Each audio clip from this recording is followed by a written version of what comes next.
All right, hey, welcome. We're going to hit chapter 10. We're going to talk about Jacksonian democracy. So, in the 1800s, we really see the rise of political parties, but we also, during that same time frame, we're also going to see the decline of multiple parties in the United States. In the 1800s, we see Jefferson win the White House as a Democratic Republican, right? And he's going to run against Federalists like John Adams. Um, and 1808, Madison is going to win. He's going to be a Democratic Republican. Monroe is going to be a Democratic Republican. And after 1860, the Federalist Party really just kind of falls apart. There's nobody there, and so Monroe serves for his two terms until 1824. And we get to this election of 1820, the election of 1824, and we have, I think, five guys running, maybe six, and they're all Democratic Republicans. So sometimes historians will look back at this period and refer to it as the era of good feelings. But anyways, what is that's not really all important for our discussion here. What is important though is that the 1820s is going to see a rise in this um, new spirit of democracy for the common man. And when I say the common man, it's common white people, common white actual men, not minorities, not women. Um, but what we're going to see is as America expands into the West, places west of the Appalachian Mountains, places like Ohio, um, excuse me, Indiana, Kentucky, Vermont, wherever. Vermont's east of the mountains, Kentucky, Tennessee. Those states are going to drop the requirements that people own property to vote. Remember when we started this country, we tied the idea of civic virtue into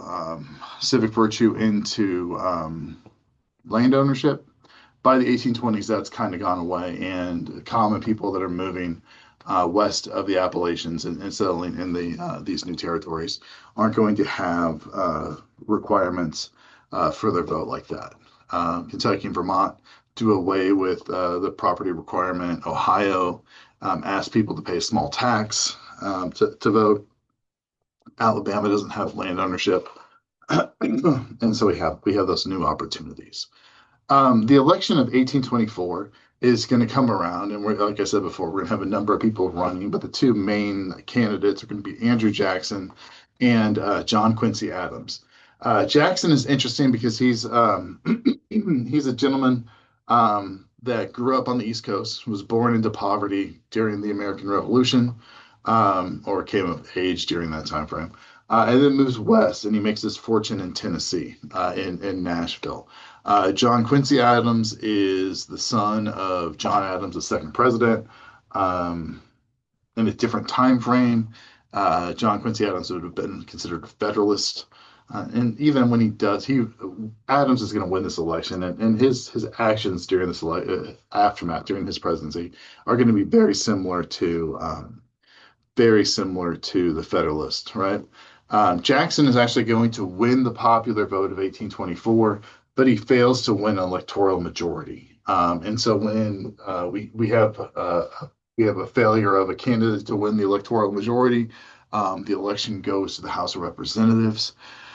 That moves to the election of 1824 goes to the House, and John Quincy Adams wins. There's lots of reasons that Adams is going to win the president the vote in the House. One of the reasons is that Adams loves being a member of the House. He's the only president that I can think. He's the only president that I know of off the top of my head. I think he's the only president to serve as a president and then return back to the House of Representatives because he loved the House. We'll have like William Taft serves as president, and then he serves on the Supreme Court because he loved the law. But Adams loved being a president. In fact, or I'm sorry, being a member of the House of Representatives. In fact, he actually dies at his desk in the nation's capital. Anyways, Jackson and his supporters call this the election of 1824 the corrupt bargain because Henry Clay, who was the Speaker of the House, throws his support behind John Adams in exchange for appointment to the Secretary of State, right? And so we have that. And so Adams basically just campaigns against for 4 years during the John Quincy Adams presidency campaigns against what he calls the corrupt bargain, right? And so under Adams, the United States focuses on building infrastructure. We're going to have high tariffs to protect American business. He's going to strengthen the national bank. He's going to push for the improvement of canals and roads, and all the things that we talked about in Chapter 9 are going to be part of this John Quincy Adams presidency, right? Um, we have tariffs made to protect American manufacturing. It's going to raise the price on foreign-made goods, and hopefully, America is going to make enough. America makes enough goods for its consumers, right? Ultimately, this is good for the North, which goes through that period of industrialization and modernization. But it's bad for the South that count on they have to buy imported goods, or they have to buy goods made in the North. Either way, if you have tariffs on those imported goods, you're going to pay more for either the imported good or you're going to pay more for the American made good. And then the South exports a huge amount of cotton. And so, because they do that, then all of a sudden they're going to face tariffs in other countries. And so it hurts the South. It hurts the South. All right. Andrew Jackson runs for president once again in 1828. Runs on runs on his fame as a military general. He wins the Battle of 1812, the War of 1812, the Battle of New Orleans, the War of 1812, and the Battle of New Orleans. And then he defeats the Native Americans in Alabama and into Florida, like the Creek Indians, and Jackson kind of built a name for himself in that manner, right? Jackson runs on this idea of that corrupt bargain, basically pointing out the deal making that allowed Adams to become president. He says, look, the majority of people voted for me. We should respect the voice of the people, right? Jackson is a hero at the local levels because he's kind of seen as a common man that goes out to the West and he makes his fortune versus somebody like Adams, who was part of that elite class that brought about the American Revolution and ultimately was born into political privilege. Right. The common people out in the West, this grassroots movement that are going to support Jackson, are going to join like social clubs in which they're going to host basically drinking parties and get everybody together and riled up to vote for Jackson. And Jackson's going to win a huge percentage of the popular vote, 56% of the popular vote. He's going to win almost 70% of the electoral vote in that election. And almost immediately, Andrew Jackson's campaign is going to be administration is going to be plagued by scandals and just difficult times. Jackson is interesting. He married a woman, Rebecca, and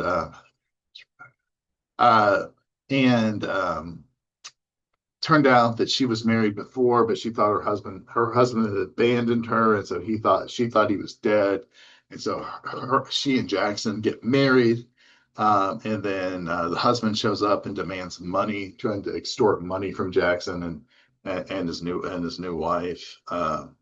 That comes out in the election of 1828, and she is so mortified that she actually dies. Like when you're a teenager, like, oh, I could just die if somebody found out. Well, she does. And Jackson is angry, and he holds people like John Quincy Adams responsible for the death of his wife. And he spends a lot of his time trying to dismantle the public work or the government, like the works of the government, right? Jackson removes 50% of the appointed civil officers when he takes office, and appoints people that he wants in office. They refer to this as the spoil system. That's going to be around for a while. It's actually going to lead to a bunch of problems in the late 1800s, even into the early 1900s, and we're going to replace it with the civil service exam. But back then, presidents could, just fire people at will. Right? Jackson's also going to have problems with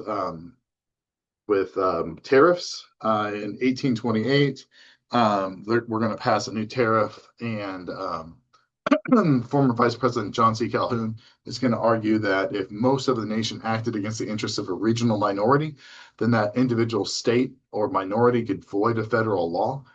So basically, the argument is this. By 1828, the price of cotton had fallen, and the cost of producing cotton has risen. Um, Cotton manufacturers aren't making as much money as they once did. And so they're concerned and they're like, look, why do, and then we pass new tariffs that are going to make goods more expensive. And John C. Calhoun of South Carolina argues, look, if this bill hurts South Carolina, why can't South Carolina just do away with it, right? Furthermore, if there's a law that prevents if there's a law that hurts one area but doesn't hurt others, and it can be put in place, well, what's to stop the federal government from ending something like slavery, right?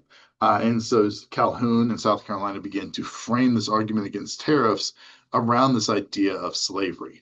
Um, and South Carolina basically supports this nullification act that Calhoun is pushing and refuses to enforce the tariff, right? Well, you can't have part of your country doing one thing and part of your country doing something else when it comes to international business, right? And so Jackson is like, look, South Carolina, you got to get it together, man. Like, if you don't do these things to support what we're doing, then, or, if you try to break away from the union, you try to create your own laws or laws that supersede the federal actions, then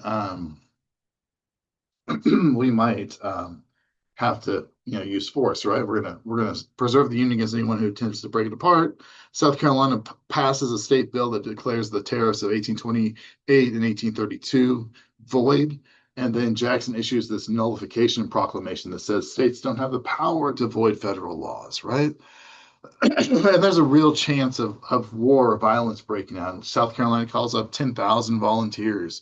And then in 1833, towards the tail end of Jackson's administration, right, Congress passes the Force Act that's going to give the federal government the right to use troops to enforce federal law. So we could go into South Carolina and take it over. And this threat of armed conflict was reduced when the compromise tariff of 1833 is passed, which reduces the tariff rates and allows a little bit of economic breathing room for South Carolina, and allows everybody an exit off of this ramp that was, really heading towards a place that we didn't want to go. But this conflict of the nullification crisis really does start to show the growing tension between the state and federal governments. Remember, we had the Kentucky and Virginia resolutions with Jefferson that said like states could nullify federal laws. And then we have the nullification crisis. Like, so what is that relationship between the states and the federal government, right? Okay. The other thing that Jackson is well, there's really three things that Jackson's probably most known for. The first one is the South Carolina incident. The second one is Jackson's going to do away with the Bank of America. Jackson doesn't like paper money. He believes it's easy to manipulate economies that are run on paper money. And after the Panic of 1819, there's a lot of sentiment. So in 1832, the Bank of America was rechartered by Congress, and the charter was set to expire in 1836, right? And so Jackson basically uses his veto power to stop the recharter, and Jackson frames this as the public distrust of Congress, right? The elites that are taking advantage of this, and we're going to take the money and we're going to put it elsewhere. And so the national bank is still around when Jackson leaves the presidency. But what Jackson does is he takes all of the federal money that was in the national bank and he puts it in state banks, right? And so when he does this, it actually restricts money supply. The Bank of England stops loaning gold and silver to America, and we have this issue. Jackson's actions ultimately lead to the Panic of 1837, which is due to the restriction of cash flow in the United States. But by 1837, Jackson's out of office and doesn't face any political consequences for his actions. Because Jackson is such a hands-on president, let's call him that. He's a hands-on president. He vetoes the national bank recharter. He threatens war with South Carolina. He's going to forcibly remove an entire population of Native Americans from the South. There's the creation of a new party. So the era of one common rule is going to come to an end under Jackson. We're going to see the creation of the Whig Party. The Whig Party is a throwback to the English Civil War, in which the Whigs were opposed to the power of Charles I, right? And we have that. All right. The third thing that I said the Jacksons most remembered for three things: the South Carolina crisis, the National Bank, and then the one that's probably Jackson's most infamous for is the Indian Removal Act. So Jackson basically like Jefferson wants to see the American West filled with farmers. However, unlike Jefferson, Jackson wants to see the American West filled with plantations and growing cotton. And the land that he wants settled is Georgia and Alabama and Mississippi. And so there's a couple of Native American tribes that have managed to hold on to their land in those areas. And a lot of these have taken on lifestyles very similar to the Americans, right? And so the Creek and the Choctaw and the Chickasaw and the Seminole and the Cherokee tribes all live in places like Alabama and Georgia and Mississippi, different areas, right? And so Jackson wants to open up that land for settlement. These tribes have taken on much of the Anglo-American culture. They speak English, they practice Christianity, they farm, right? They own property. And regardless, Jackson doesn't care. He wants to open that up to white settlers, and he passes something called the Indian Removal Act in 1830 that orders the removal of all tribes east of Mississippi to relocate to places like Kansas and Oklahoma, right? Um, this law or this action is challenged in the Supreme Court with two different cases. The first one is the Cherokee Nation versus Georgia, that argue that the Cherokee are an independent nation and couldn't be forced to move. And ultimately, the Supreme Court rules that the Cherokee nations don't meet the criteria for being a foreign nation within the United States. However, we have Worcester versus Georgia, and so we have this court case goes before the Supreme Court, and so Samuel Worcester is a missionary who lives among the Cherokees, and he's the postmaster of a town of the capital city of the Cherokee land, right? And because he was white, he was forbidden to live with the natives, and ultimately he's arrested. And the Supreme Court rules that the Cherokee have their right to that Worcester shouldn't have been arrested, and that the Cherokee have a right to their own territory. And so they shouldn't be removed from their land. The problem is they have no power to enforce the ruling, and Jackson sends in the military to forcibly remove these people. And so we have a forced march from Georgia to Oklahoma in the winter. It's commonly referred to as the Trail of Tears, in which thousands of Native Americans are going to die from exhaustion and hunger along the way. Ultimately, this is seen as an example of the will of the majority overruling the rights of the minorities. Remember, we talked about a republic in which the will of the majority with respect to the rights of the minority. Yeah, like everybody would. I'm sure that all the white settlers would love to have the land that these people live on, so they could have, cotton plantations. But those people have a legal right to the land. And so this Indian Removal Act is seen as an overreach of not only government and a violation of constitutional rights of people, but also a violation of the rights of the non-major group of people in the country. Okay. 1840 election, the Whig parties gained support. We run William Henry Harrison, the Whigs, against Martin Van Buren. Van Buren's suffering from some of the economic setbacks that Jackson leaves them with. and Harrison ultimately is going to win. Harrison is a former governor of Indiana. He is a Indian fighter, just like Jackson. Wins a major battle at the Battle of Tippecanoe, which opens up Indiana and further settlement further west. John Tyler is his running mate.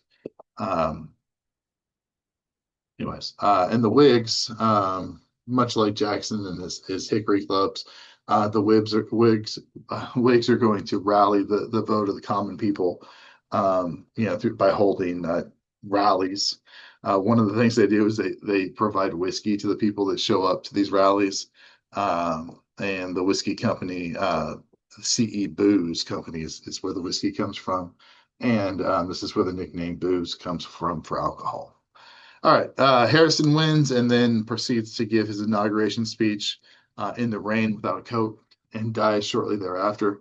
But anyways, Harrison's win, in which both candidates attack each other politically, and this is one of the first times we see that.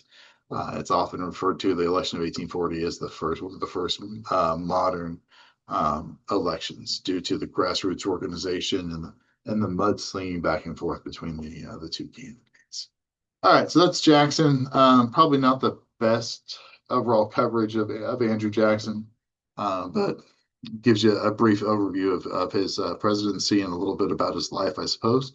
And we'll hit chapter 11 next. Have a great day.